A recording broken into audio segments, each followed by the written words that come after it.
Good evening all of you guys, welcome to make IAS. मेरा नाम है अमित कपूर और हम लोग आईपीएफ की चर्चा कर रहे हैं। इससे पहले आईपीएफ श्रृंखला चल रही हुई थी और आप जानते हैं कि एग्ज़ाम जो है वो पोस्टपोन हुआ तो आईपीएफ श्रृंखला को रोक दिया गया था। अभी ये नई श्रृंखला चली हुई है, ठीक है। अभी नई श्रृंखला का मतलब है कि इसमें आईपीएफ जो है वो टॉपिक वाइज कर दिए गए हैं और आईपीएफ की संख्या भी बढ़ा दी गई है। ओके, जैसे पहले 50 से 60 आईपीएफ हुआ करते थे, ऐसी मतलब हम लोग चर्चा करने वाले थे। लगभग 25 से 30 आईपीएफ जो है वो आपको मिल गए होंगे, पुराने आईपीएफ। तो उसमें मिसलेनियस टाइप का रहता था, कोई एक टॉपिक उठा लिया, फिर दूसरा टॉपिक, फिर तीसरा टॉपिक। यहाँ पे जो आपको आईपीएफ दिखाई पड़ेंगी वो टॉपिक वाइज रहेंगी और सब्जेक्ट वाइज तो चली रही हुई है, जैसा कि आपने देखा हुआ है, कल से ये स्टार्ट हुआ है। यहाँ पे एक चीज और ध्यान रखेंगे कि आईपीएफ की संख्या जो है वो काफी ज्यादा कर दी गई। जैसे 50 से 60 आईपीएफ जो है वो हमने देखा था मार्च के पहले तक, ऐसा हमने बताया था।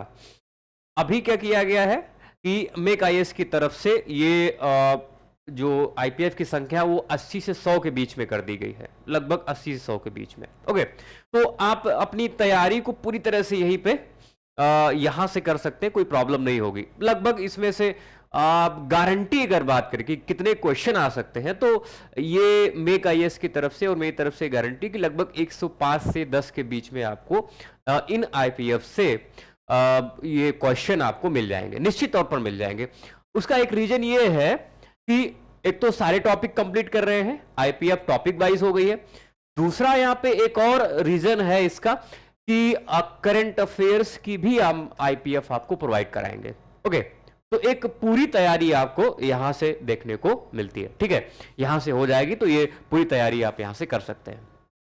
अभी जो हम लोग इस श्रृंखला में, ये नई श्रृंखला आईपीएफ की, इसमें हम लोग पॉलिटी कर रहे हैं।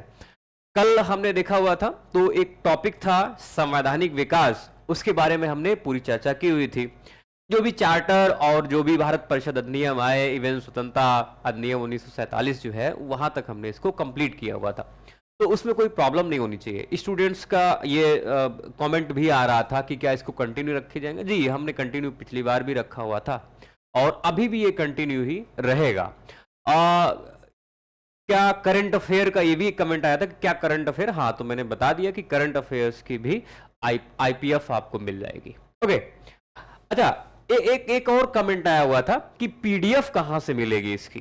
तो देखो, इसकी जो पीडीएफ है, ये हमारे एक प्रोग्राम चलता है, ये मेक आईएएस में, हमारे यहाँ मतलब मेक आईएएस में पीएमपी प्रोग्राम चलता है। ओके, तो आप यहाँ पे शिरकत कर सकते हैं, पार्टिसिपेट कर सकते हैं और यहाँ से आपको ये जितनी भी हम आईपीएस श्रृंखला चला रहे हैं उसकी सब पूरी की पूरी पीडीएफ आपको मिल जाएगी। इवन ये पीडीएफ जो है, करंट अफेयर को अगर छोड़ दिया जाए तो आप जब भी एग्जाम देने जाएंगे, जब भी, अभी 2024 में देना है, 25 में देना, 26 में देना, जब भी देना है, इतनी ही आईपीएफ आप पढ़ के चले जाएंगे, निश्चित तौर पर आपके 100, 105, 110 क्वेश्चन वो सही होने की प्रबल संभावना रहती है। सारे क्वेश्चन लगभग यहां से तो 100 से 105 के बीच में, तो इसको ध्यान रखेंगे। तो पीडीएफ, जो पीडीएफ है वो इस प्रोग्राम से आपको मिलेगी, बाकी जो है आप इसको कंटिन्यू रखेंगे। ओके, चलिए स्टार्ट करते हैं हम लोग। तो आज जो हम लोग बात करने वाले हैं वो है, दूसरा दिन है, दूसरा आईपीएफ है मेकिंग ऑफ कॉन्स्टिट्यूशन, संविधान का निर्माण, ठीक है, संविधान का निर्माण। तो इसकी आज हम लोग बात करेंगे। देखो, संविधान के निर्माण की पहली दरख्वास्त कब की गई और इसके बाद में आप देखेंगे कहाँ जो है ये आके इसका निर्माण की प्रक्रिया जो है वो कहाँ पे समाप्त होती है, ठीक है। तो कुछ ऐसे मुद्दों पे हम लोग चर्चा करेंगे, क्वेश्चन यहाँ से पूछे गए हैं। तो पहली दफा इसको किसने डिमांड की हुई थी और इसके बाद में कहाँ जाके संविधान सभा का निर्माण होता है, तो वहां तक हम इसकी चर्चा करेंगे। और फिर संविधान में कौन कौन से ऐसे कैरेक्टर थे जिन्होंने बहुत महत्वपूर्ण भूमिका निभाई, और इसके बारे में कई बार जो है स्टेट पीसीएस में, इवन यूपीएससी में भी क्वेश्चन पूछे गए। तो अभी हम लोग जो चर्चा कर रहे हैं वो स्टेट पीसीएस की बात कर रहे हैं, तो एक एक करके हम लोग इसको डिस्कस करते हैं। चलिए, पहला आईपीएफ जो है इसमें, दूसरे में, भारतीयों की ओर से संविधान सभा की सर्वप्रथम जो डिमांड की गई वो मई 1934 में की गई। ऐसा कहा जाता है कि स्वराज पार्टी जो है उसने पहली दफा डिमांड की हुई थी, और फिर बाद में कांग्रेस अधिवेशन होता है 1936 में फैजपुर में, तो इसकी पुष्टि भी की जाती है कि भी ठीक है, आपने डिमांड की हुई है इसकी 1934 में, तो हम इसकी पुष्टि कर लेते हैं एक बार। इसी के साथ में 1934 में ही एमएन रॉय द्वारा भी ये एक तरह से डिमांड रखी जाती है। तो शुरुआत कहां से होती है? 1934 में। कांग्रेस इस डिमांड की पुष्टि कब करती है? 36 में। और फिर इसके बाद में साथ में ही एमएन रॉय भी क्या करते हैं, एक डिमांड जो है। अच्छा, 1935 में कांग्रेस ने पहली बार भारत के संविधान के निर्माण के लिए आधिकारिक रूप से संविधान सभा के गठन की डिमांड की हुई थी या मांग की हुई थी। तो कांग्रेस पहली बार कब जो है डिमांड कर रही है? तो 1936 में। आप देख पा रहे होंगे कि 34 में तो पार्टी ने, स्वराज पार्टी ने डिमांड की हुई है, 35 में आधिकारिक तौर पर कांग्रेस भी डिमांड करती है, इसके बाद में 1936 में फैजपुर में और उसकी पुष्टि करती है जाके, ठीक है। 38 में कांग्रेस की ओर से पंडित जवाहरलाल नेहरू ने घोषणा की कि स्वतंत्र भारत के संविधान का निर्माण वयस्क मताधिकार के आधार पर चुनी गई संविधान सभा द्वारा किया जाएगा। आप जानते हैं कि वयस्क मताधिकार के आधार पर ही संविधान सभा का निर्माण भी हुआ था, हालांकि अप्रत्यक्ष रूप से ही सही, अभी हम लोग आगे चर्चा करेंगे। तो ये आपसे पूछा जा सकता है, स्टार लगा के चलेंगे, यहां पे स्टार लगा के ये चलेंगे कि किसने घोषणा की हुई थी 1938 में कांग्रेस की तरफ से कि संविधान सभा का जो निर्माण होगा वो वयस्क मताधिकार पे होगा। ओके, तो इसको ध्यान में रखेंगे। तो वयस्क मताधिकार की डिमांड जवाहरलाल नेहरू 1938 में करते हैं कांग्रेस की तरफ से। दूसरा आईपीएफ, दूसरा प्रीलिम्स फैक्ट, नेहरू की डिमांड या मांग।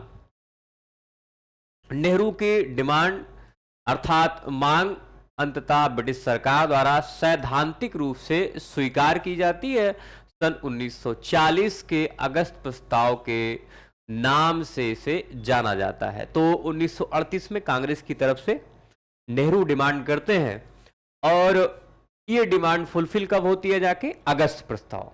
यहाँ पे जो वायसराय है वो लॉर्ड लिनलिथगो हैं। तो ध्यान रखेंगे कि ये जब डिमांड की जा रही है तो यहाँ पे, अच्छा, हिस्ट्री में जब हम पढ़ाएंगे इसके बारे में चर्चा करेंगे तो आपको विस्तृत रूप से हम बताएंगे।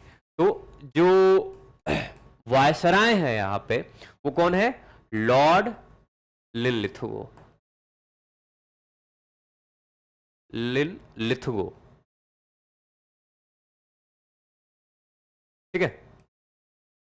तो ये डिमांड करते हैं। अब ये क्यों, देखो, डिमांड मान क्यों रहे हैं?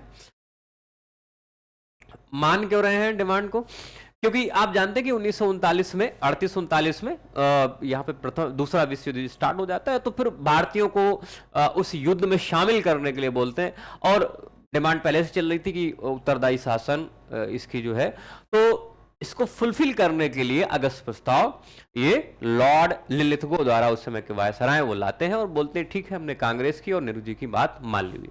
1942 में ब्रिटिश सरकार के कैबिनेट मंत्री सर स्टैफर्ड क्रिप्स तथा ब्रिटिश मंडल के एक सदस्य एक स्वतंत्र संविधान के निर्माण के लिए ब्रिटिश सरकार के प्रारूप प्रस्ताव के साथ भारत आए। यहाँ पे भी आप देखेंगे कि पहले तो अगस्त प्रस्ताव जो है वो बहुत ज्यादा काम नहीं कर सका, फिर क्रिप्स मिशन आया या क्रिप्स प्रस्ताव आया, ये भी बहुत ज्यादा डिमांड फुलफिल नहीं कर पाया। लेकिन फुलफिल इस वजह से भी नहीं कर पाया क्योंकि कांग्रेस को भी क्रिप्स प्रस्ताव पे बहुत ज्यादा आपत्तियां थी, और उधर मुस्लिम लीग भी जो है वो भी काफी ज्यादा इस समय चर्चा में थी और काफी ज्यादा उभर रही थी, उसने भी अस्वीकार कर दिया था। तो क्रिप्स प्रस्ताव को मुस्लिम लीग ने अस्वीकार कर दिया हुआ था, ठीक है, कि भाई हम इसमें नहीं मानते हैं। हो सकता है कि उसके पाकिस्तान की जो मांग थी वो फुलफिल नहीं हो पा रही होगी, तो क्रिप्स प्रस्ताव जो है वो कांग्रेस ने भी मना कर दिया और लीग ने भी मना कर दिया था। तो इसको थोड़ा स्टार लगाते हुए चलेंगे। हालांकि आप सबको पता भी है कि क्रिप्स प्रस्ताव जो है वो मुस्लिम लीग ने मना किया हुआ था। इसके बाद में आप देखेंगे एक्चुअल संविधान सभा का गठन कहां पे होता है, तो उसके बारे में थोड़ा सा देखेंगे।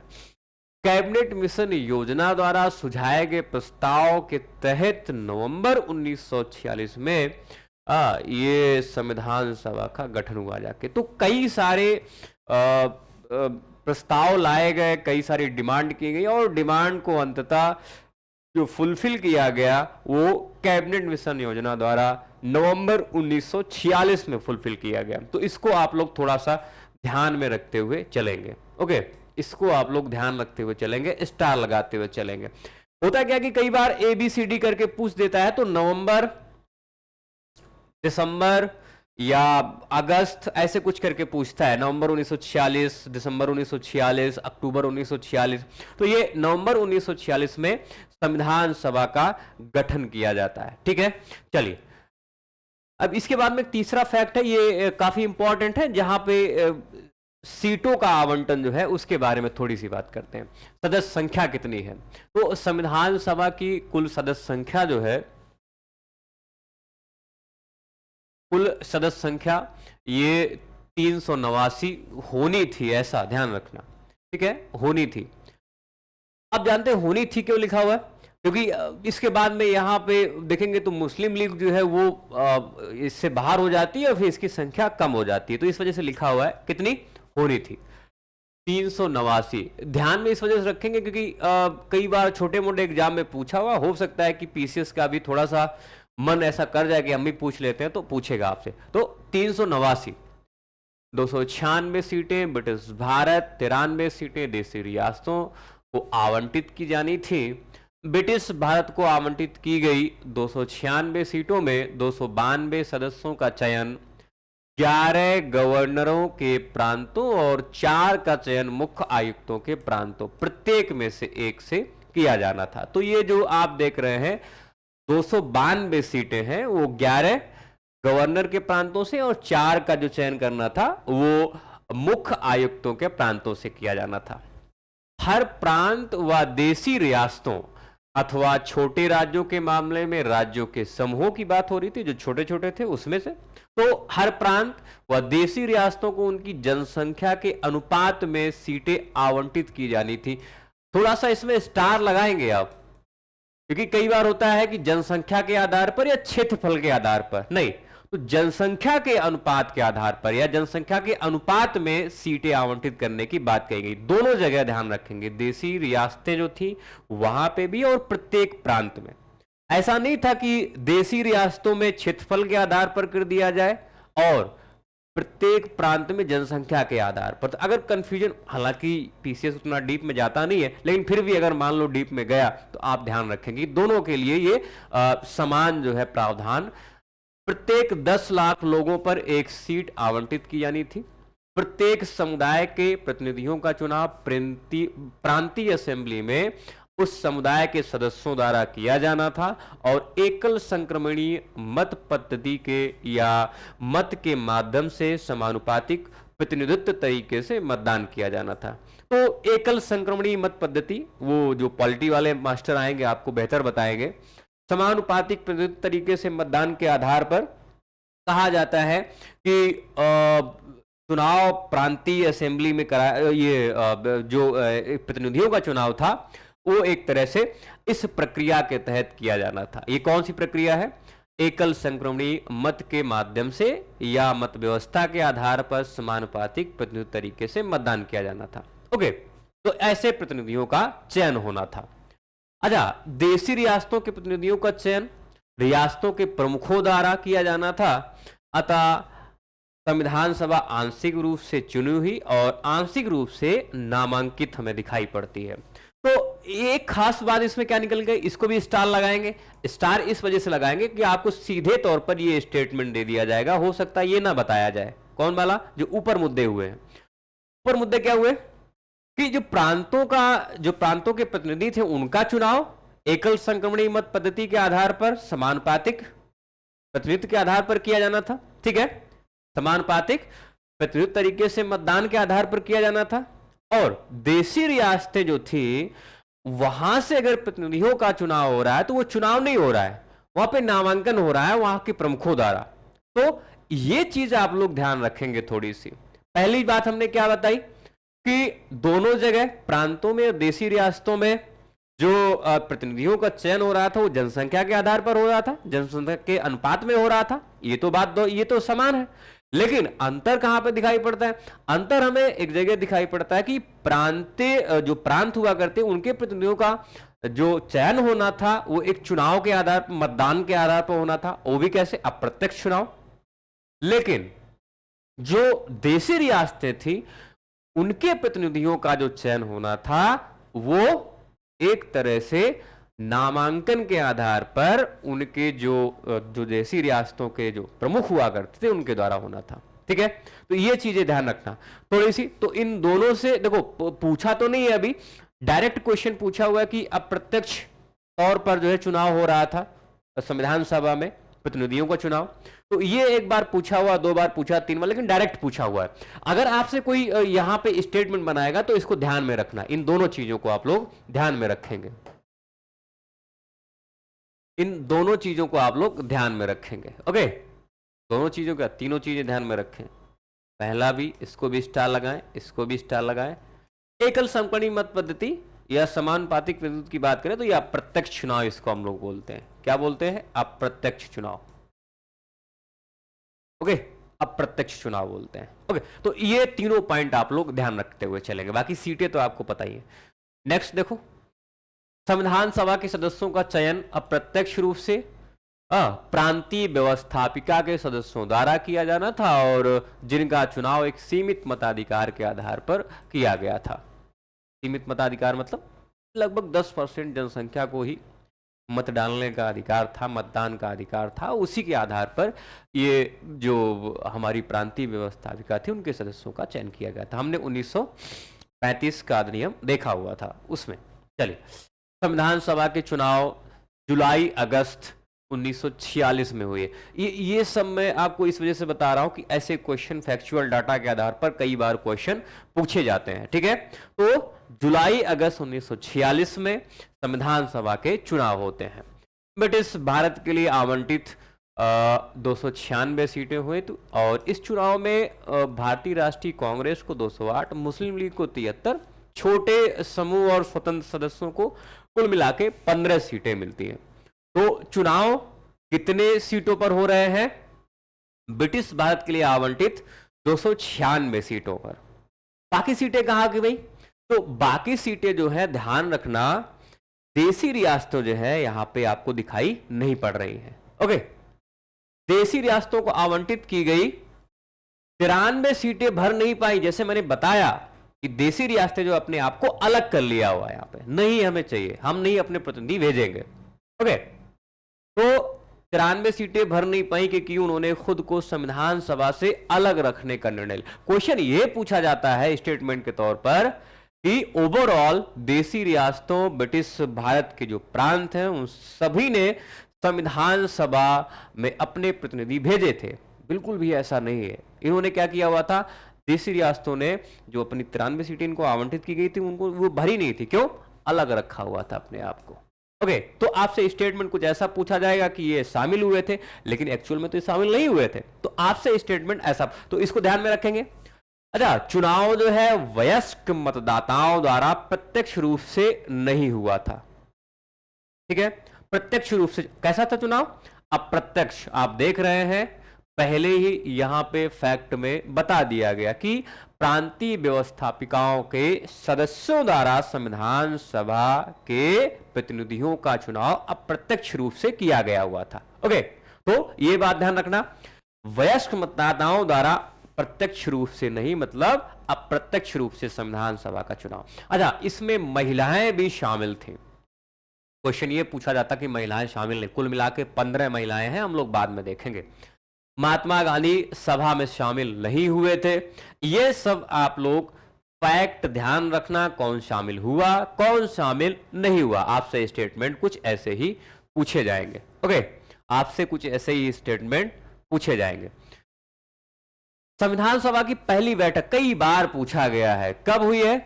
9 दिसंबर 1946। इसका गठन कब किया गया? नवंबर 1946 में। कौन सा प्रस्ताव या योजना?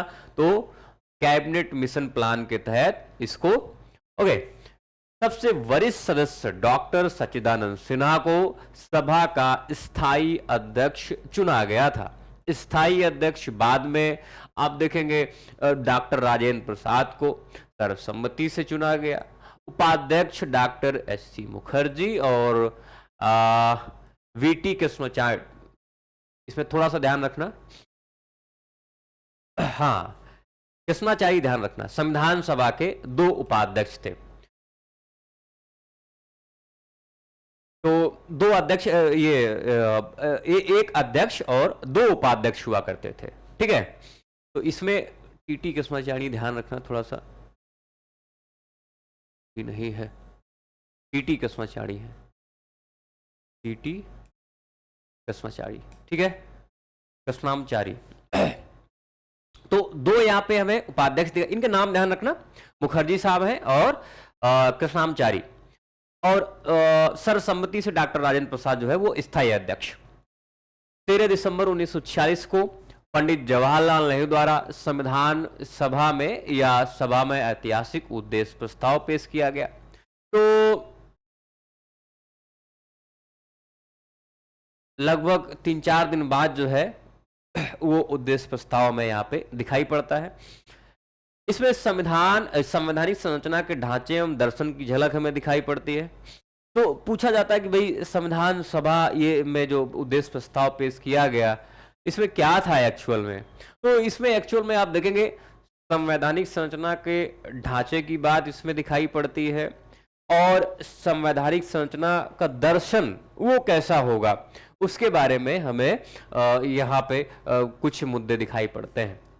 उद्देश्य प्रस्ताव को 22 जनवरी 1947 को सर्वसम्मति से स्वीकार किया गया था।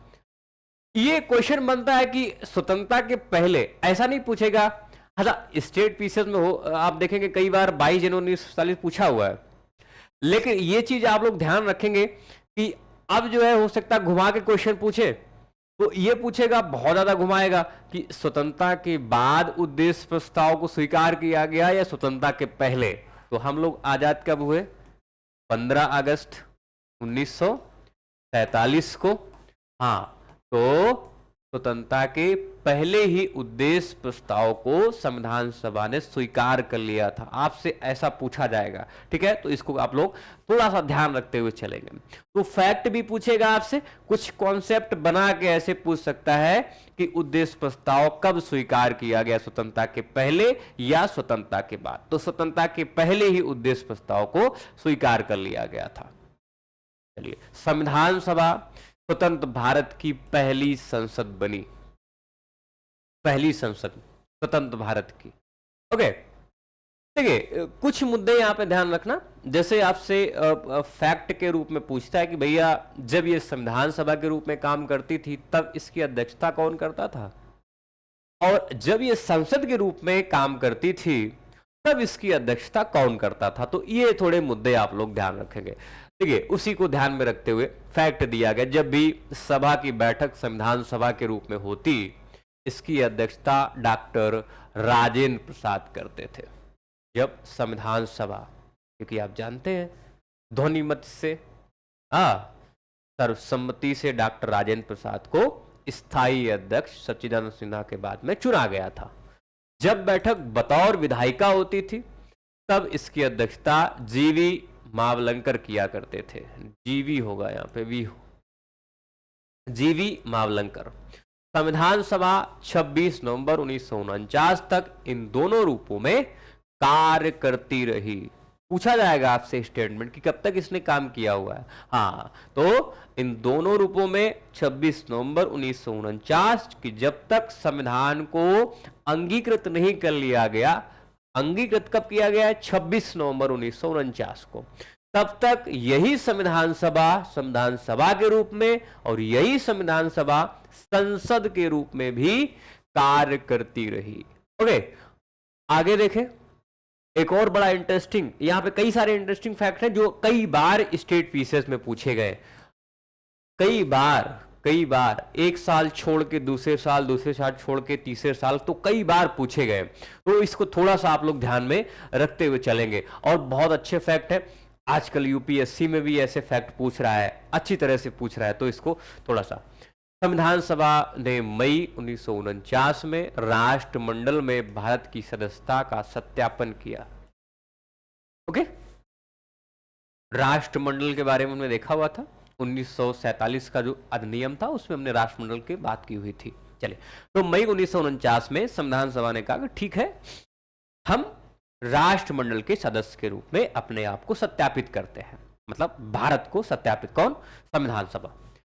संविधान सभा ने 22 जुलाई, ये सारे आप लोग फैक्ट ध्यान रखेंगे, 22 जुलाई 1947 को राष्ट्रीय ध्वज को अपनाया। क्यों? 15 अगस्त को हम आजाद होने वाले थे, और आप जानते हैं कि जो झंडा है, फ्लैग, नेशनल फ्लैग, उसको फहराना आवश्यक था। हम आजाद हो गए, अपना झंडा फहरा दिया, तो जल्दी उसको, तो जल्दी का मतलब 22 जुलाई 1947 को संविधान सभा ने कहा अब हम बैठक में हैं, आप लाइए, हम इसको मानते। तो 22 जुलाई 1947 को संविधान सभा ने 24 जनवरी 1950 को राष्ट्रीय गान को, और इसी दिन 24 जनवरी 1950 को राष्ट्रीय गीत, इसको अपनाया। और इसी दिन 24 जनवरी 1950 को डॉक्टर राजेंद्र प्रसाद को भारत के पहले राष्ट्रपति के रूप में चुना गया। ध्यान रखना, संविधान सभा चुनाव तक, अर्थात 1951-52 में, जब तक राष्ट्रपति महोदय का और जब तक संसद का निर्माण या गठन नहीं हो गया, तब तक जो है ये काम करती रही थी संसद के रूप में। ओके, हाँ, तो ध्यान रखना। तो ये सारे फैक्ट, 22 जुलाई 1947 को राष्ट्रीय ध्वज या तिरंगा। ओके, इसके बाद में 24 जनवरी 1950 को राष्ट्रीय गीत, 24 जनवरी 1950 को राष्ट्रीय गान, और 24 जनवरी 1950 को ही डॉक्टर राजेंद्र प्रसाद को भारत के पहले राष्ट्रपति के रूप में चुना गया। ओके, चलिए, ये भी एक बार पूछा गया है, कितने दिनों और कितने दिन लग गए या कितना समय लगा, अवधि पूछा है। तो 2 साल 11 माह और 18 दिन, ठीक है, 2 साल 11 माह और 18 दिनों में संविधान सभा की कुल 11 बैठकें हुई। ये थोड़ा ध्यान रखना आप लोग की 11 बैठकें तो हुई थी, कहा जाता है कि एक बैठक और भी हुई है, लेकिन उसको अलग से जोड़ा नहीं जाता है, उसको इसी में जोड़ा जाता है। तो कुल मिला के 11 बैठकें पूछा गया क्वेश्चन है, कितनी बैठकें हुई हैं? तो संविधान सभा की कुल 11 बैठकें हुई थी। 60 देशों के संविधानों का अवलोकन किया गया और इसके प्रारूप पर 114 दिन तक विचार किया गया। निर्माण की बात करें तो कुल खर्च आया कुल 64 लाख रुपए लगभग। 24 जनवरी 1950 को संविधान सभा की अंतिम बैठक होती है। कुल मिला के 11 बैठकें होती हैं। 24 जनवरी 1950 को अंतिम बैठक होती है। इसके बाद में इसको कहा जाता है कि डिसमिस कर दिया जाता है और इसके बाद में चुनाव तक 1951-52 के चुनाव तक ये संसद के रूप में काम करती है। ओके, चलिए देखिए लिखा भी है यहाँ पे। इसके बाद सभा ने 26 जनवरी 1950 से 51-52 में हुए आम चुनाव के बाद बनने वाली नई संसद के निर्माण तक भारत की अंतरिम संसद के रूप में काम किया। मुद्दा थोड़ा सा ध्यान रखना कि संविधान सभा ने संविधान सभा के रूप में कब तक काम किया? तो 24 जनवरी 1950 तक। और अंतरिम संसद ये इसने कब तक काम किया? इसका जो रोल था अंतरिम संसद के रूप में संविधान सभा का, वो था 26 जनवरी 1950 से 51-52, जब तक नई संसद का गठन नहीं हो गया। तो ये सारे फैक्ट आप लोग ध्यान रखना। फैक्ट में इसमें आप ये स्टार लगाते हुए चलेंगे, इसको भी स्टार लगाएंगे। पूछा जाएगा आपसे लगभग कितने देशों का 50, 55, 60, 70 ऐसे पूछा जाएगा, तो ये पूछा नहीं, लेकिन ध्यान रखना इसमें भी स्टार लगाएंगे। संविधान सभा कब तक काम की हुई थी, संविधान सभा के रूप में और वैसे भी। चलिए नेक्स्ट, ये एक बड़ा मुद्दा बनता है जाके, और कई बार जो है आपसे सुमेलित करने के लिए क्वेश्चन पूछता है। ओके, तो इसको आप लोग ध्यान रखेंगे। इसमें कहा जाता है कि संविधान का निर्माण जब हो रहा था तो संविधान निर्माण की प्रक्रिया में तमाम सारी समितियां जो है वो काम कर रही थी और उनके द्वारा ही तमाम सारे काम किए गए। तो कुल मिला के 8 बड़ी समितियां थी और 12, 15, 14 के करीब जो है, या और भी आप देखेंगे जो मेन है पूछी जा सकती हैं आपसे, वो हमने यहां पे दी। तो 8 बड़ी समितियां हैं और कई सारी छोटी समितियां हैं। तो हमने 8 बड़ी समितियां, तो ऐसे ही छोटी समितियां 10, 12 या 15 हमने यहां पे दिखाई हुई है, तो उसको ध्यान में रखेंगे। तो भारतीय संविधान सभा ने संविधान के निर्माण से संबंधित विभिन्न कार्यों को करने के लिए कई समितियों का गठन किया हुआ था। इसमें 8 बड़ी समितियां थी और अन्य छोटी। बड़ी समितियों में पहला है संघ शक्ति समिति जवाहरलाल नेहरू, संघीय संविधान समिति जवाहरलाल नेहरू, प्रांतीय संविधान समिति सरदार पटेल। तो संघ से संबंधित जो भी आपको यहां पे समितियां दिखाई पड़ रही हैं उसके अध्यक्ष जवाहरलाल नेहरू है।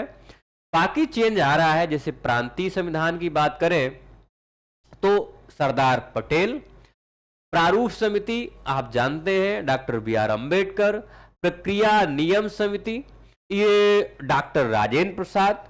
ओके, राज्यों के लिए समिति, राज्यों से समझौता करने वाली, उधर प्रांतीय संविधान समिति, इधर तो आप देख पा रहे हैं कि वो सरदार पटेल हैं, ठीक है, सरदार वल्लभ भाई पटेल हैं। लेकिन राज्यों के लिए समिति की बात करें, अगर राज्यों से समझौता करने की बात करें तो उसके लिए जवाहरलाल नेहरू ने खुद को रखा हुआ था। संचालन समिति ये भी डॉक्टर राजेंद्र प्रसाद है। तो प्रक्रिया नियम समिति और संचालन समिति डॉक्टर राजेंद्र प्रसाद है। जवाहरलाल नेहरू 3 समितियों के अध्यक्ष यहां पे में दिखाई पड़ते हैं और सरदार पटेल जो है वो 2 समितियों के अध्यक्ष दिखाई पड़ते हैं। एक बार फिर से देखें तो संचालन समिति डॉक्टर राजेंद्र प्रसाद, मौलिक अधिकारों और अल्पसंख्यकों व जनजातियों तथा बहिष्कृत क्षेत्रों के लिए सलाहकार समिति ये परामर्शदाता समिति थी। तो कैसे मौलिक अधिकारों से डील किया जाए, क्या क्या होने चाहिए, अल्पसंख्यकों के बारे में, जनजाति तथा बहिष्कृत क्षेत्र से सलाहकार, तो एक तरह से परामर्शदाता। इसमें सरदार पटेल जो है ये इसके, और इस समिति के अंतर्गत कुल 5 उप समितियां भी थी। तो आपसे हो सकता है ये नहीं पूछे, उप समितियां ही पूछ दे। अब उप समितियों में जो इसके अध्यक्ष हैं उनके बारे में देख लेना। तो मौलिक अधिकार उप समिति जेबी कृपलानी, अल्पसंख्यक उप समिति एस.सी. मुखर्जी, उत्तर पूर्व सीमांत जनजाति क्षेत्र असम को छोड़कर तथा आंशिक रूप से छोड़े गए क्षेत्र के लिए उप समिति गोपीनाथ बोरदोलोई, ये थोड़ा सा ध्यान रखना, बोरदोलोई। छोड़े गए एवं आंशिक रूप से छोड़े गए क्षेत्र असम में सेंची क्षेत्र के अलावा के लिए उप समिति ए.वी. ठक्कर और उत्तर पश्चिम फ्रंटियर जनजाति क्षेत्र उप समिति। यहां पे कहा जाता है इसको रद्द कर दिया गया था। इसको रद्द इस वजह से कर दिया गया था क्योंकि ये क्षेत्र जो है पाकिस्तान में शामिल हो गए थे, तो इस वजह से इसको रद्द कर दिया गया था। तो 5 जो है वो समितियां हमें यहाँ पे दिखाई पड़ती है। तो 8 बड़ी समितियां हैं, संघ शक्ति, संघीय संविधान जवाहरलाल नेहरू है इसके, प्रांतीय संविधान समिति सरदार पटेल, प्रारूप समिति डॉक्टर बी.आर. अंबेडकर, प्रक्रिया नियम समिति डॉक्टर राजेंद्र प्रसाद, राज्यों के लिए समिति अर्थात राज्यों से समझौता करने वाली समिति उसके पंडित जवाहरलाल नेहरू, और मौलिक अधिकार अल्पसंख्यक और जनजाति क्षेत्र उससे के बात करें तो यहाँ पे सरदार पटेल। कुल मिला के 5 इसमें उप समितियां में दिखाई पड़ती हैं 8वें नंबर पे, और वहां पे जो अध्यक्ष है उसके बारे में जानकारी। छोटी समितियां ये भी कई बार पूछी गई है। देखिए छोटी समितियों में वित्त एवं कर्मचारी स्टाफ समिति, ठीक है, ये डॉक्टर राजेंद्र प्रसाद है। अच्छा, क्रेडेंशियल समिति या प्रत्यायक की बात करें तो अल्लादी कृष्णा स्वामी अय्यर, सदन समिति बी पट्टाभी सीतारमैया, और कार्य संचालन समिति डॉक्टर के.एम. मुंशी, राष्ट्र ध्वज संबंधी सदस्य समिति डॉक्टर राजेंद्र प्रसाद। पूछा गया कई बार, इसको कई बार पूछा गया, बार बार रिपीट किया गया। ओके, इसको कई बार झंडा समिति भी बोल देते हैं। तो राष्ट्र ध्वज संबंधी, इसको कई बार क्या बोलते हैं, झंडा समिति भी बोल देते हैं। तो इसको ध्यान रखना। ओके, झंडा समिति। तो राष्ट्र ध्वज संबंधी सदस्य समिति, इसके बारे में हाँ, संविधान सभा के कार्यों के लिए समिति, जीवी मावलंकर, सर्वोच्च न्यायालय के लिए तदर्थ समिति, सर्वोच्च न्यायालय के लिए। अच्छा, यहाँ पे एक तदर्थ समिति, ये जो झंडा या राष्ट्रध्वज वाली है उसको ध्यान रखना, सर्वोच्च न्यायालय के लिए अलग है, एस वरदाचारी। अच्छा, वरदाचारी जो थे ये सभा के सदस्य नहीं थे, संविधान सभा के सदस्य नहीं थे, फिर भी इनको छोटी समिति का अध्यक्ष बनाया गया था और वो सर्वोच्च न्यायालय। अच्छा, मुक्त आयुक्तों के प्रांतों के लिए समिति, तो वी पट्टाभी सीतारमैया। इसमें पट्टाभी सीतारमैया सदन समिति के भी अध्यक्ष हैं, वी पट्टाभी सीतारमैया सदन समिति। अच्छा, संघीय संविधान के लिए के वित्तीय प्रावधानों संबंधी समिति, तो नलिनी रंजन, ये भी कहा जाता है कि संविधान सभा की सदस्य नहीं हुआ करती थी। तो दो हमें यहाँ पे दिखाई ऐसे सदस्य पढ़ रहे हैं जो अध्यक्ष हैं छोटी समितियों के, वरदाचारी साहब और दूसरा नलिनी रंजन सरकार। ये संविधान सभा के सदस्य नहीं होते हुए भी छोटी समितियों के अध्यक्ष थे। भाषाई प्रांत आयोग, एस केदार या एस केधर, तो ये भी संविधान सभा के सदस्य नहीं। तो तीन हमें ऐसे सदस्य दिखाई पड़ते हैं कांग्रेस, या आप कह सकते हैं कि जो छोटी समितियों के अध्यक्ष हैं लेकिन संविधान सभा के जो है वो सदस्य नहीं है। प्रारूप संविधान की जांच के लिए विशेष समिति, ये जवाहरलाल नेहरू है, और प्रेस दीर्घा समिति उषा नाथ सेन, नागरिकता पर तदस्य समिति एस वरदाचारी। ठीक है, तो तीन लोग ऐसे हैं, पूछा जाएगा आपसे, तीन लोग ऐसे हो सकता है इनसे पूछ दिया जाए जो संविधान सभा में शामिल नहीं, सदस्य नहीं है, फिर भी किसी न किसी समिति के अध्यक्ष हैं। कौन है? वरदाचारी हैं, एस केदार हैं और नलिनी रंजन सरकार। अब इन समितियों में बहुत जो इंपॉर्टेंट है वो कौन कौन सी है, तो स्टार कुछ लगा लेंगे। अगर हम बात करें तो अब स्टार लगाते हुए चलेंगे। एक तो ये समिति, दूसरी ये समिति, ये तो कई बार पूछी गई है, ये तो कई बार पूछी गई है।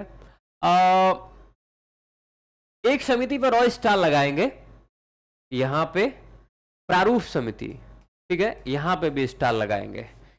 नागरिकता पर तदर्थ समिति, इस पे भी स्टार लगाएंगे। ओके,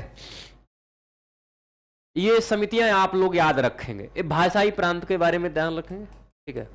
तो कुल मिला के 5 समितियां जो है इन पर थोड़ा सा आप लोग ध्यान रखें। तो सदन समिति, कार्य संचालन समिति डॉक्टर के मुंशी, राष्ट्र ध्वज संबंधी तदस्य समिति, झंडा समिति जिसको बोलते हैं डॉक्टर राजेंद्र प्रसाद साहब है, भाषाई प्रांत आयोग एस केदार, ओके, प्रारूप संविधान की जांच के लिए विशेष समिति डॉक्टर ये पंडित जवाहरलाल नेहरू, और एक लास्ट में जो है वो नागरिकता पर तदस्य समिति एस वरदाचारी।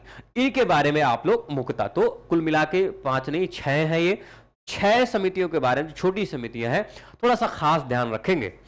चले नेक्स्ट देखते हैं हम लोग। ये कुछ बड़ी समितियां हो गई और कुछ छोटी समितियां हमें यहां पे दिखाई पड़ती हैं। चले, प्रारूप समिति अपने आप में एक स्पेशल विशेष तौर पर इसको हम लोग इस वजह से पढ़ रहे हैं क्योंकि कई बार इनके सदस्यों से क्वेश्चन पूछा जाता है कि कौन सदस्य था और कौन सदस्य नहीं था। तो कुल मिला के 7 सदस्य हैं। इसके बारे में कंसेप्चुअल ये क्वेश्चन पूछा जाता है कि इस समिति का गठन जो है स्वतंत्रता के बाद किया गया था, स्वतंत्रता के पहले किया गया था। ये एक इंटरेस्टिंग जो है आपसे कॉन्सेप्ट पूछा जाता है, हालांकि कॉन्सेप्ट नहीं फैक्ट ही है लेकिन फिर भी घुमा के पूछता है। तो आप ध्यान रखेंगे कि इसका गठन 29 अगस्त 1947 अर्थात स्वतंत्रता के बाद में किया गया था। ओके, संविधान सभा की सबसे ज्यादा महत्वपूर्ण समिति प्रारूप समिति थी और इस समिति के पास नए संविधान का प्रारूप तैयार करने की जिम्मेवारी थी, जिसमें 7 सदस्य थे। 2 सदस्य यहाँ पे हमें चेंजेस इसमें दिखाई पड़ते हैं। हो सकता है कभी पूछे आपसे कि किसकी जगह कौन आया था, तो ये आप लोग थोड़ा सा ध्यान रखेंगे। फिलहाल हम लोग शुरू से बात करते हैं। तो 7 सदस्य हैं। डॉक्टर बी आर अंबेडकर ये अध्यक्ष हैं, और दूसरे सदस्य इसमें एन गोपाल स्वामी अयंगर, ठीक है, एन गोपाल स्वामी अयंगर, अल्लादी कृष्ण स्वामी अय्यर, डॉक्टर के मुंशी, सैयद मोहम्मद साहदुल्ला, एन माधव राव। इसमें हमने नोट भी डाल रखा है। क्यों नोट डाल रखा है? इसमें देखिए बीएल मित्रा की जगह इन्होंने ली हुई थी एन माधव राव ने। क्यों? क्योंकि स्वास्थ्य कारणों से इन्होंने त्याग पत्र दे दिया था। तो बीएल मित्रा ये पहले इनका रिकमेंडेशन आया हुआ था, लेकिन ये बहुत ज्यादा बीमार थे, तो इस वजह से इनकी जगह बीएल मित्रा साहब की जगह एन माधव राव। अब इसमें स्टार लगा लेना आप, एन माधव राव।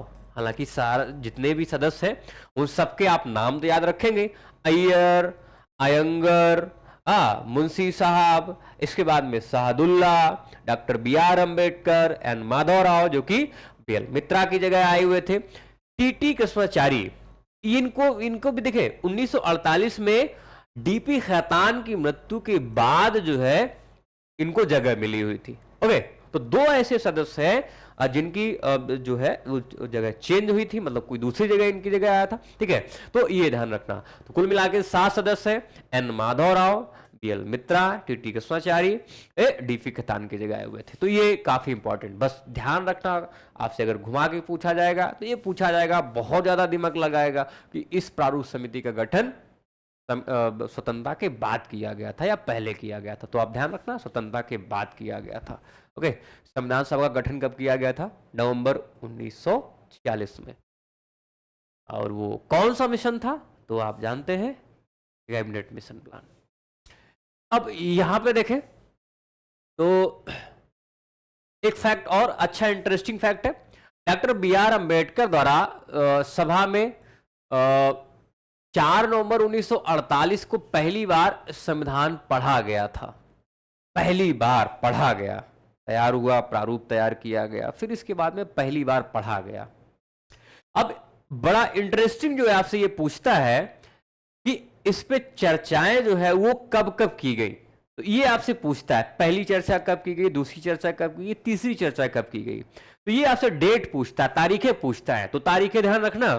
तो 4 नवंबर 1948 को पहली बार जो है संविधान पढ़ा गया था। ओके, कहां पे? सभा में। सभा में, संविधान सभा में इस पर 5 दिन अर्थात 9 नवंबर 1948 तक आम चर्चा हुई। तो पहली चर्चा हमें 4 नवंबर 1948 को दिखाई पड़ती है। कब तक चलती है? 9 नवंबर 1948 तक आम चर्चा हुई।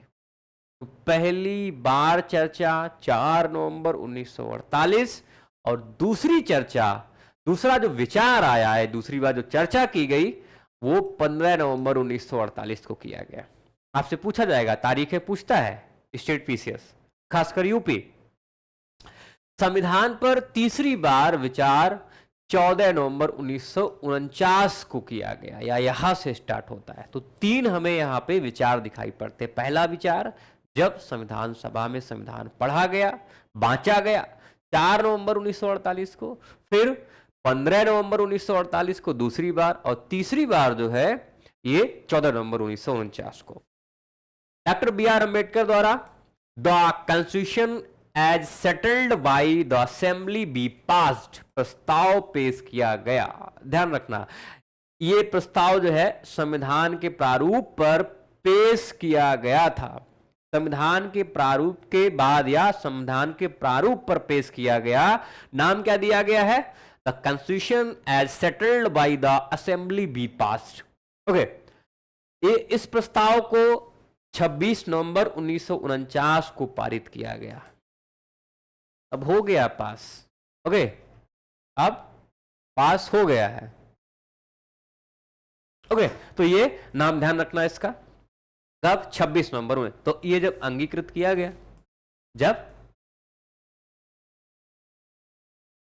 जब संविधान अंगीकृत किया गया, तब ये एक प्रस्ताव लाया गया 26 नवंबर 19। चलिए 26 नवंबर 1949 को अपनाए गए इस संविधान में प्रस्तावना, क्या क्या इसमें था, तो प्रस्तावना थी और 395 अनुच्छेद थे, 8 अनुसूचियां थी। प्रस्तावना को पूरे संविधान को लागू करने के बाद लागू किया गया। ये आप लोग थोड़ा सा मुद्दा ध्यान रखना। आपसे पूछा गया है कि प्रस्तावना को कब लागू किया गया, तो पूरे संविधान को लागू करने के बाद जो है, पूरे संविधान को लागू करने के बाद प्रस्तावना को लागू किया गया। लेकिन ध्यान रखना है 26 नवंबर 1949 को अपनाए गए संविधान में प्रस्तावना थी, 395 अधिनियम थे, 22 भाग हुआ करते थे हमारे पास में, ठीक है, सॉरी 8 अनुसूचियां हुआ करती थी, ठीक है, 8 अनुसूचियां हुआ करती थी। तो ये सारी चीजें नए विधि मंत्री डॉक्टर बी.आर. अम्बेडकर ने संविधान में या संविधान सभा में संविधान के प्रारूप को रखा हुआ था। उन्हें भारत के संविधान के पिता के रूप में पहचाना जाता है। अंबेडकर को भारत के आधुनिक मनु के रूप में जाना जाता है। उन्हें इस नाम से बुलाया जाता है क्योंकि उन्होंने हिंदू कोड बिल का मसौदा तैयार किया हुआ था।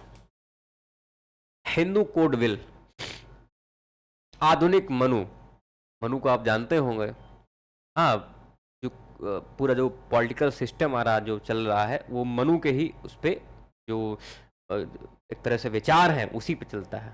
ओके, पॉलिटिकल या सामाजिक व्यू जो भी हम कह सकते हैं, ठीक है, तो वो पूरी तरह से मनु के। तो आधुनिक मनु की संज्ञा इनको इस वजह से दी जाती है क्योंकि हिंदू कोड बिल का इन्होंने मसौदा तैयार किया हुआ था, संविधान के पिता के रूप में तो इनको जाना ही जाता है। चलिए, एक और फैक्ट है, इसमें काफी ज्यादा फैक्ट है और इंटरेस्टिंग कुछ ऐसे हैं कि आपसे अभी पूछा नहीं गया यहाँ से क्वेश्चन, तो आप जो मैं इसको एक बार डिक्टेट करने के बाद स्टार लगाऊं, उसको आप भी थोड़ा सा स्टार लगाते हुए चलेंगे, दोबारा भी इसको देखेंगे। 26 नवंबर 1949 को नागरिकता, चुनाव, तदर्थ संसद, अस्थायी व परिवर्तनशील नियम तथा छोटे शीर्षों के जुड़े कुछ प्रावधान, अनुच्छेद 5, 6, 7, 8, 9, 60, 324, 366, 67 और 79, 80, 88, 91, 92 और 93 स्वतः ही लागू। अब इन सब का आप लोग थोड़ा सा ध्यान रखना क्योंकि थोड़ा सा स्ट्रीट पी से डीप में जा रहा है, तो इसको स्टार इस वजह से लगाएंगे क्योंकि कुछ ऐसे अनुच्छेद जो स्वतः ही लागू हो गए उनके बारे में अभी तक कोई जो है क्वेश्चन नहीं दिखाई पड़ता है। अब जो है आपसे कुछ ऐसी अपेक्षा करेगा स्ट्रीट पीसेस की, आप ऐसे कुछ ही हैं, 2, 4, 6, 8, 10, 12, 14, 15 अनुच्छेद हैं, आप केवल याद ही तो रखने हैं। तो आप ये ऐसे अनुच्छेद हैं जो 26 नवंबर 1949 को स्वतः ही लागू हो गए। संविधान के शेष प्रावधान 26 जनवरी 1950 को लागू हुए। 26 जनवरी 1950 आप जानते हैं कि ये विशेष दिन है।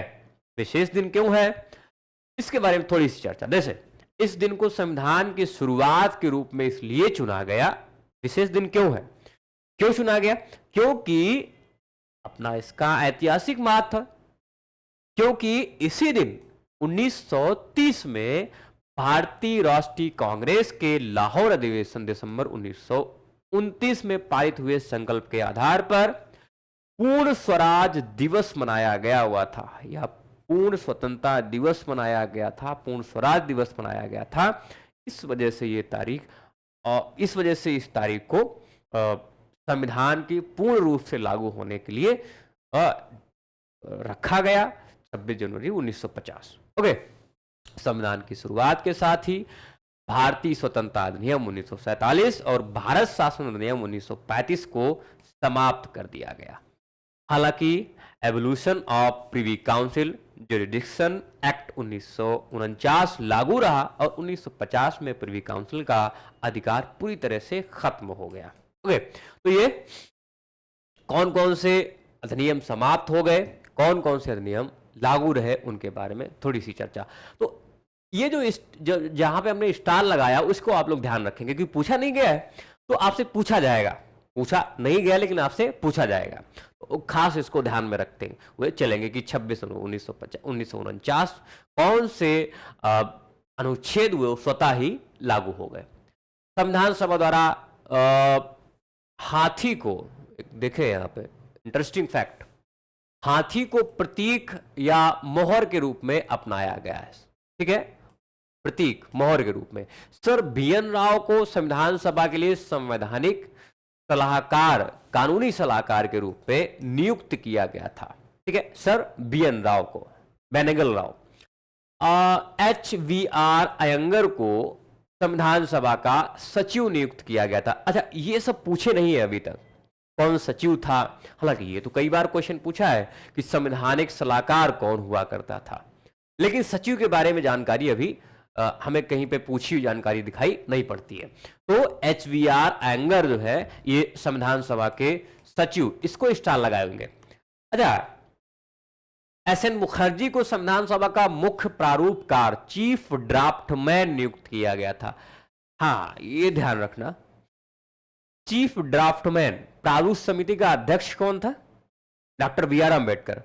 लेकिन मुख्य प्रारूप का चीफ ड्राफ्टमैन संविधान सभा का वो SN मुखर्जी साहब है। तो इनके बारे में थोड़ी सी जानकारी, तो ये तीन जो व्यक्तित्व हैं इनके बारे में खास जानकारी आप लोग ध्यान भी रखेंगे। Sir VN Rao, BR Ayyangar और SN मुखर्जी। ओके, तो अभी तो ये तो कई बार पूछा गया है, लेकिन इसको आप लोग थोड़ा सा ध्यान रखना, ये दोनों फैक्ट ध्यान रखना। ओके, नेक्स्ट देखें, ये बहुत इंटरेस्टिंग है अपने आप में। देखें, प्रेम बिहारी नारायण रायजादा भारतीय संविधान के प्रमुख सुलेखक, पॉलीग्राफर, ये प्रमुख सुलेखक है। मूल संविधान एक प्रवाह में इटैलिक शैली में उनके द्वारा हस्तलिखित है।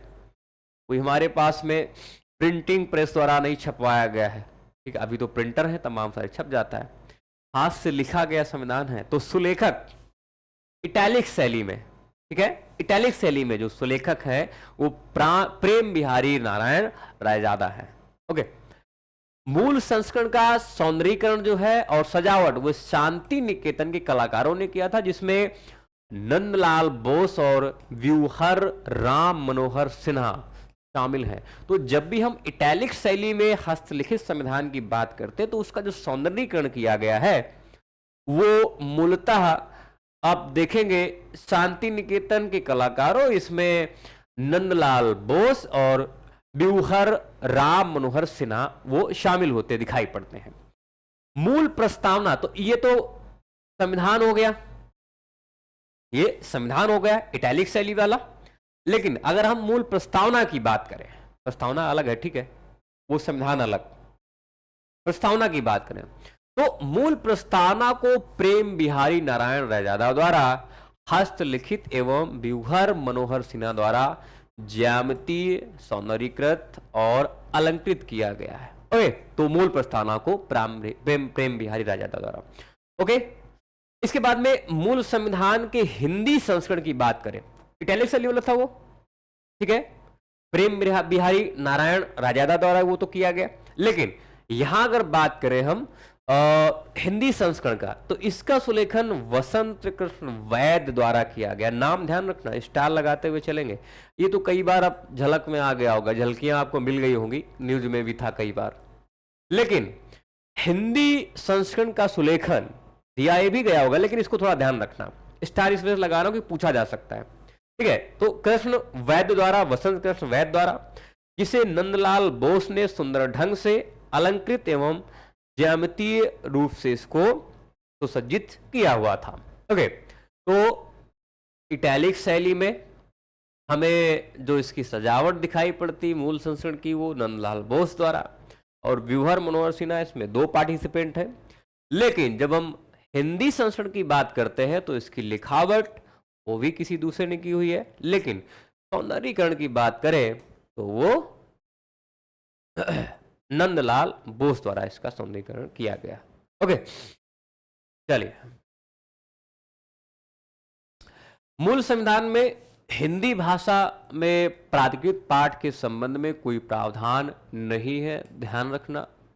मूल संविधान कहीं पे भी हमें हिंदी भाषा के पाठ के बारे में कोई जानकारी नहीं मिलती है। इसमें प्रावधान किया गया है, कब क्या किया गया, ये 87 में। 58वें संविधान संशोधन अधिनियम 1987 द्वारा इस संबंध में प्रावधान किया गया। इस संशोधन के द्वारा संविधान के भाग 22 में 22 यहाँ भाग 22 में एक नया अनुच्छेद 394 का जोड़ा गया। तो मूल संविधान में हिंदी भाषा में प्राधिकृत पाठ का हमें कहीं भी उल्लेख नहीं मिलता है।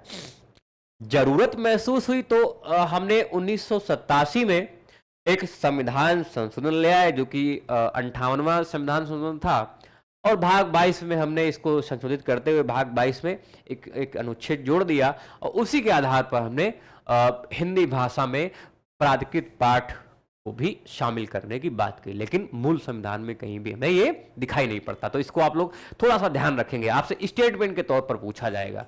स्टार लगाएंगे दोनों में, ओके, स्टार लगाएंगे दोनों में। हो सकता है आपसे कथन और कारण वाला क्वेश्चन यहां से पूछते, कथन और कारण वाला। तो कथन यहां से बना देगा, कारण यहां से बना देगा, गया उल्टे सीधे कर देगा। तो आपसे कथन एवं कारण वाले क्वेश्चन हो सकता है, यहां से कथन एवं कारण वाला कोई क्वेश्चन आपसे हो सकता पूछे ऐसे बना के, ओके। तो ये खास आप लोग ध्यान रखेंगे। कुछ और यहाँ पे फैक्चुअल डाटा में दिखाई पड़ रहा है, किसने क्या बातें कही है। एक बार पूछा गया है ग्रैनविले ऑस्टिन द्वारा जो है कुछ वक्तव्य जो है अपने विचार संविधान सभा के उसमें ऊपर दिए गए थे, तो उनसे कुछ चीजें देखें। निराजुद्दीन अहमद ये संविधान सभा के सदस्य थे, ने इसके लिए अपनी अवमानना दर्शाने के लिए प्रारूप समिति हेतु एक नया नाम गढ़ा हुआ था, और उन्होंने कहा था अपवाहन समिति। तो ऐसे कौन से व्यक्तित्व हैं जिन्होंने प्रारूप समिति पर तंज कसते हुए अपवाहन समिति जो है उसको बोला हुआ था? तो उनका नाम ध्यान रखना, ये आपसे पूछा जा सकता है। स्टार चाहो तो लगा सकते हैं, हालांकि अगर स्टेट पीसेस में जो पेपर बनाते हैं उतनी दूर तक जाते नहीं है, समय नहीं खर्चाना चाहते हैं बहुत ज़्यादा, जल्दी जल्दी पेपर बना के सोचते हैं निपट जाए। तो निराजुद्दीन अहमद आप लेकिन इसको स्टार लगाते हुए चलेंगे। हो सकता है कि चलो मंडोल गया वहां तक पहुंचते हैं, तो इतना डीप हो सकता है। ग्रैनुले ऑस्टिन ने टिप्पणी की हुई थी संविधान सभा पर। ये कहते हैं संविधान सभा एक दलीय देश का एक दलीय निकाय है, सभा ही कांग्रेस है और कांग्रेस ही भारत।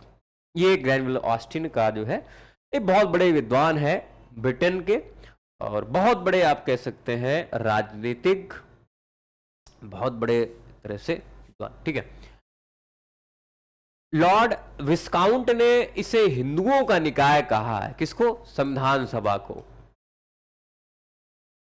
संविधान सभा को हिंदुओं का। और इसी प्रकार विंस्टन चर्चिल ने टिप्पणी की कि संविधान सभा ने भारत के केवल एक बड़े समुदाय का प्रतिनिधित्व किया हुआ है। तो इन तीनों महोदय की आप लोग टिप्पणियां ध्यान रखेंगे।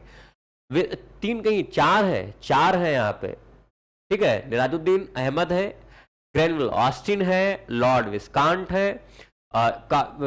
है और विंस्टन चर्चिल, ठीक है, विंस्टन चर्चिल। तो इनके बारे में आप लोग थोड़ा सा ध्यान रखेंगे कि किसने क्या टिप्पणी की हुई है।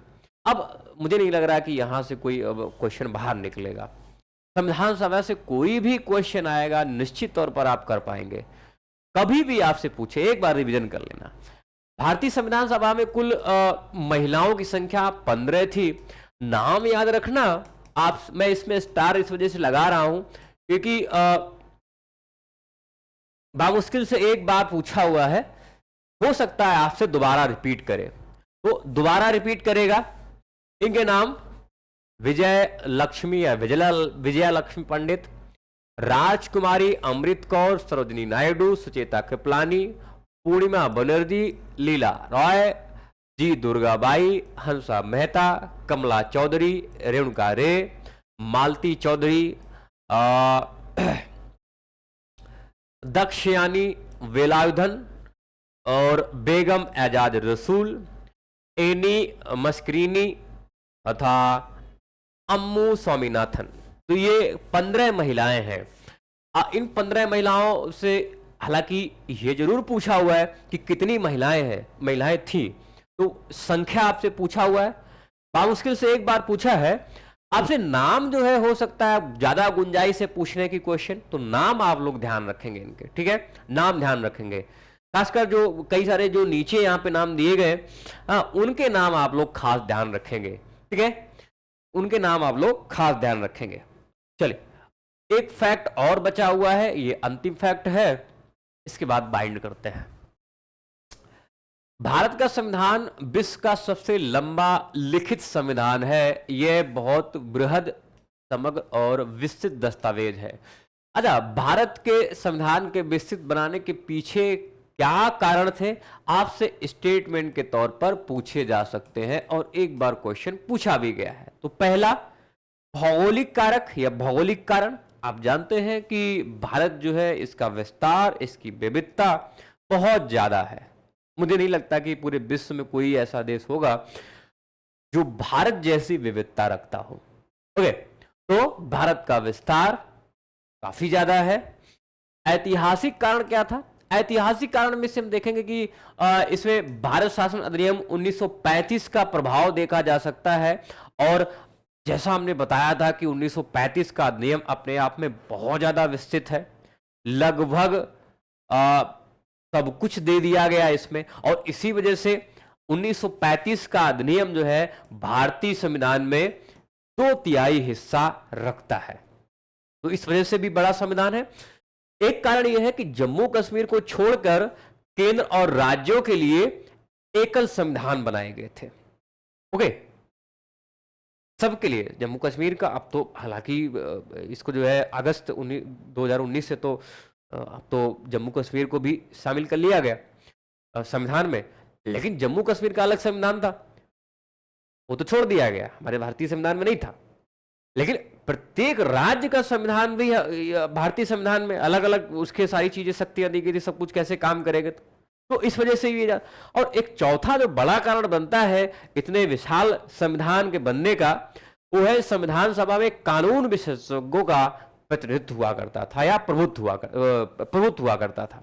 तो बात ये आती है कि भाई क्या ये सच में सही है? हाँ, क्योंकि इतने तर्क वितर्क किए गए और काफी ज्यादा कानून विशेषज्ञों की संख्या थी वहां पे। जिसको देखो वही लॉ किया हुआ है, जिसको देखो वही एलएलबी किया हुआ है, जिसको देखो वही बैरिस्टर है, वकील है, लॉ पढ़ा हुआ है। तो उनमें भर भर के डिबेट होता था, और इतना डिबेट होता था कि फिर ये इसको इतना बड़ा बनाता है जाके। तो ये 4 मुख्यतः कारण आपसे पूछे जाएंगे कि क्या कारण थे, तो आप ये कारण चारों बता सकते हैं। भौगोलिक कारण, ऐतिहासिक कारण, और प्रत्येक जो है प्रांत के लिए, राज्य के लिए अलग संविधान। इसके बाद में अंत में, क्योंकि इसमें कानून विशेषज्ञों का प्रभुत्व हमें दिखाई पड़ता है। तो ये हमने आईपीएफ दूसरा कंप्लीट किया है, ये दूसरा आईपीएफ हमने कंप्लीट किया हुआ है। अब मुझे नहीं लगता है कि ये संविधान सभा या संविधान का निर्माण जो है वो इससे कोई क्वेश्चन पूछा जाए और आप उसको ना कर पाए। ओके, तो टॉपिक वाइज हम लोग कर रहे हैं, इसको लगातार आप लोग इस पे अपना नजर जो है वो गड़ाए रखिए और इसको जो है आप लोग करते रहिए। इसके बाद में तीसरा जो है वो कल आएगा। जैसे बताया गया कि 5 दिन लगातार आपको ये आईपीएफ मिलेंगे, सैटरडे संडे छुट्टी रहेगी। 7 दिन, हाँ ठीक है, 5 दिन, तो 5 दिन लगातार आपको मिलेंगे, जिससे ये जल्दी जो कंप्लीट हो जाए। लगभग 15-20 दिन पहले हम आपको छोड़ देंगे। Okay, thanks to all of you, take care, bye bye, good night to all of you guys. PDF मैंने बता दिया है, पीएमपी प्रोग्राम चलता है और उस पीएमपी प्रोग्राम में आप लोग शामिल हो सकते हैं। तो पीडीएफ आपको यहां से मिल जाएगी, ठीक है। पीडीएफ, ये पीएमपी प्रोग्राम है और यहीं से आपको पीडीएफ मिल जाएगी, तो आप इसको ज्वाइन कर सकते हैं और पीडीएफ जो है वो आईपीएफ की पीडीएफ आपको मिलेगी। तो पीडीएफ ये 25 जून से स्टार्ट हो चुका है, आप अभी भी इसमें जो है आप पार्टिसिपेट कर सकते हैं। चलिए, तो हम लोग मिलते हैं। Thanks to all of you guys.